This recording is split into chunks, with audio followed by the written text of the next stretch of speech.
ನಮಸ್ಕಾರ, ನನ್ನ ಹೆಸರು ಮಂಜುನಾಥ್ ನಾಯಕ್ ಅಂತ. ಕನ್ನಡ ರಾಜ್ಯೋತ್ಸವ ಮಾಡಿದ್ವಿ 30ನೇ ತಾರೀಕು ನವಂಬರ್.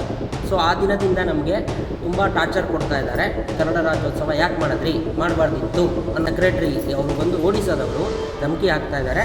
ಇದು ಎಷ್ಟು ಮಟ್ಟಕ್ಕೆ ಸರಿ ಅಂತ, ಯಾಕೆ ಸರ್ ನಾವು ಕನ್ನಡ ರಾಜ್ಯೋತ್ಸವ ಮಾಡಬಾರ್ದು ಅಂತ ನಾವು ಕ್ವಶನ್ ಮಾಡಿದ್ದೀನಿ. 4ನೇ ತಾರೀಕಿಂದ ಇದುವರೆಗೂ 10 ಮೇಲ್ ಹಾಕಿದ್ದಾರೆ. ಎಲ್ಲರನ್ನೂ ತೆಗೆದಾಕಿ ಕನ್ನಡದವ್ರನ್ನ ಅನ್ನೋ ಥರ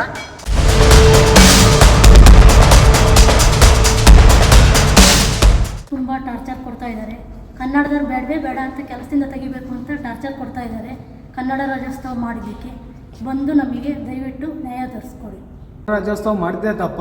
ಆ ಕನ್ನಡ ರಾಜ್ಯೋತ್ಸವ ಮಾಡಿದಾಗ ನಮ್ಮನ್ನ ಎಲ್ಲ ಕೆಲಸದಿಂದ ತೆಗಿತಾ ಇದ್ದಾರೆ. ದಯವಿಟ್ಟು ಬಂದು ನಮಗೆ ನ್ಯಾಯ ಕೊಡಿಸ್ಬೇಕು. ನಮಸ್ತೆ ಸರ್, ನಾವು ಕನ್ನಡ ರಾಜ್ಯೋತ್ಸವ ಮಾಡಿದಾಗಿಂದ ನಮಗೆ ತುಂಬ ಟಾರ್ಚರ್ ಆಗ್ತಾಯಿದೆ. ಇಲ್ಲಿ ದಯವಿಟ್ಟು ನೀವು ಬಂದು ನಮಗೆ ಇದು ಸಪೋರ್ಟ್ ಮಾಡಬೇಕಂತ ಕೇಳ್ಕೊತೀವಿ. ನಾವು ಕನ್ನಡ ರಾಜ್ಯೋತ್ಸವ ಮಾಡಿದಾಗಿಂದ ನಮಗೆ ತುಂಬ ಟಾರ್ಚರ್ ಕೊಡ್ತಾ ಇದ್ದಾರೆ. ಈ ಕೆಲಸ ಮಾಡೋಕ್ಕೂ ಆಗ್ತಾ ಇಲ್ಲ. ಕನ್ನಡದವ್ರ ಕೆಲಸಕ್ಕೆ ಬೇಡ ಅಂತ ಹೇಳ್ತಾ ಇದ್ದಾರೆ. ಯಾಕೆ ನಾವು ಕನ್ನಡ ರಾಜ್ಯೋತ್ಸವ ಮಾಡ್ಬೋದು? ನಮಸ್ಕಾರ, ನನ್ನ ಹೆಸರು ಮಂಜುನಾಥ್ ನಾಯಕ್ ಅಂತ. ನಾವು ಇಲ್ಲಿ KR ಪುರಂ ಭಟ್ರಳ್ಳಿ ಹತ್ರ ಒಂದು ಜೀನಾಶಾಲಂ ಅಂತ ಅಪಾರ್ಟ್ಮೆಂಟಲ್ಲಿ ಸುಮಾರು 2 ವರ್ಷದಿಂದ ಕೆಲಸ ಮಾಡ್ತಿದ್ದೀವಿ. ನಮ್ಮ ಸ್ಟಾಫ್ ಎಲ್ಲ 3-4 ವರ್ಷದಿಂದ ಕೆಲಸ ಮಾಡ್ತಾಯಿದ್ದಾರೆ ಇಲ್ಲಿ. ಸೊ ಈ ಹಿಂದೆ ನಾವು ಕನ್ನಡ ರಾಜ್ಯೋತ್ಸವ ಮಾಡಿದ್ವಿ 30ನೇ ತಾರೀಕು ನವಂಬರ್. ಸೊ ಆ ದಿನದಿಂದ ನಮಗೆ ತುಂಬ ಟಾರ್ಚರ್ ಕೊಡ್ತಾ ಇದ್ದಾರೆ. ಅವ್ರು ಬಂದು ನಮಗೆ ಧಮಕಿ ಹಾಕ್ತಿದ್ದಾರೆ. ಕನ್ನಡ ರಾಜ್ಯೋತ್ಸವ ಯಾಕೆ ಮಾಡಿದ್ರಿ, ಮಾಡಬಾರ್ದಿತ್ತು ಅನ್ನೋ ಥರ ಧಮಕಿ ಹಾಕ್ತಾ ಇದ್ದಾರೆ. ನಮ್ಮ ಸೆಕ್ರೆಟ್ರಿ ಅವರು ಬಂದು ಓಡಿಸೋದವರು ಅವ್ರು ಬಂದ್ಬಿಟ್ಟು ಯಾಕೆ ಕನ್ನಡ ರಾಜ್ಯೋತ್ಸವ ಮಾಡಿದ್ರಿ, ಮಾಡೋಂಗಿಲ್ಲ ಅನ್ನೋ ಥರ ನಮಗೆ ಧಮಕಿ ಹಾಕ್ತಾ ಇದ್ದಾರೆ. ಇದು ಎಷ್ಟು ಮಟ್ಟಕ್ಕೆ ಸರಿ ಅಂತ, ನಾವು ಯಾಕೆ ಸರ್ ನಾವು ಕನ್ನಡಿಗರು, ಯಾಕೆ ಸರ್ ನಾವು ಕನ್ನಡ ರಾಜ್ಯೋತ್ಸವ ಮಾಡಬಾರ್ದು ಅಂತ ನಾವು ಕ್ವಶನ್ ಮಾಡಿದ್ದೀನಿ. ಸೊ ಆ ಒಂದು ಕಾರಣನ ಇಟ್ಕೊಂಡು ಇವರು ನಮ್ಮನ್ನು ಟರ್ಮಿನೇಟ್ ಮಾಡಬೇಕು, ನಮ್ಮ ಕಂಪ್ನಿನೇ ಟರ್ಮಿನೇಟ್ ಮಾಡಬೇಕು ಅಂತ ನಿನ್ನೆ ಸಂಜೆ ಮೇಲ್ ಹಾಕಿದ್ದಾರೆ. ಈ ಹಿಂದೆ ಈ ಕನ್ನಡ ರಾಜ್ಯೋತ್ಸವ ಆದ ಮೇಲೆ 4ನೇ ತಾರೀಕಿಂದ ಇದುವರೆಗೂ 10 ಮೇಲ್ ಹಾಕಿದ್ದಾರೆ. ಎಲ್ಲರನ್ನೂ ತೆಗೆದಾಕಿ ಕನ್ನಡದವ್ರನ್ನ ಅನ್ನೋ ಥರ ಅವ್ರು ನಮ್ಮ ಆಫೀಸ್ಗೆ, ನಮ್ಮ ಸಬ್ ಕಾಂಟ್ರಾಕ್ಟ್ ಆಫೀಸ್ಗೆ ಮೇಲ್ ಹಾಕಿದ್ದಾರೆ. ಎಷ್ಟು ಮಟ್ಟಕ್ಕೆ ಸರಿ ಸರ್? ಕನ್ನಡ ರಾಜ್ಯೋತ್ಸವ ಮಾಡಬಾರ್ದಿತ್ತಾ, ಮಾಡಬಾರ್ದಾ?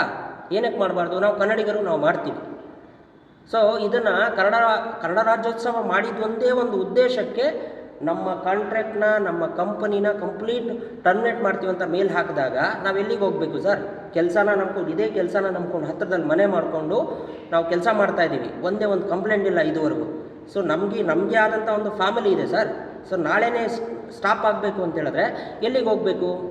ದಯವಿಟ್ಟು ಇದನ್ನು ಕನ್ಸಿಡರ್ ಮಾಡಿ. ನಾವು ಕನ್ನಡ ರಾಜ್ಯೋತ್ಸವ ಮಾಡಿದ್ದೇ ತಪ್ಪ ಅನ್ನೋದು ನಮಗೆ ಕ್ವಶನ್ ಬರ್ತಾ ಇದೆ. ಸೊ ದಯವಿಟ್ಟು ನಮಗೆ ಬಂದು ನ್ಯಾಯ ಕೊಡಿಸಿ ಅಂತ ಕೇಳ್ಕೊಳ್ತೀವಿ. ನಮ್ಮ ಸ್ಟಾಫ್ ಎಲ್ಲರನ್ನೂ ತುಂಬ ಟಾರ್ಚರ್ ಮಾಡ್ತಾ ಇದ್ದಾರೆ, ಇನ್ಕ್ಲೂಡಿಂಗ್ ನನಗೂ ಕೂಡ ಪ್ರತಿದಿನ ಟಾರ್ಚರ್ ಮಾಡ್ತಾ ಇದ್ದಾರೆ. ದಯವಿಟ್ಟು ನಮ್ಮ ಕನ್ನಡಿಗರಿಗೆ ನ್ಯಾಯ ಬೇಕು ಅಂತ ಕೇಳ್ಕೊಳ್ತಾ ಇದ್ದೀವಿ.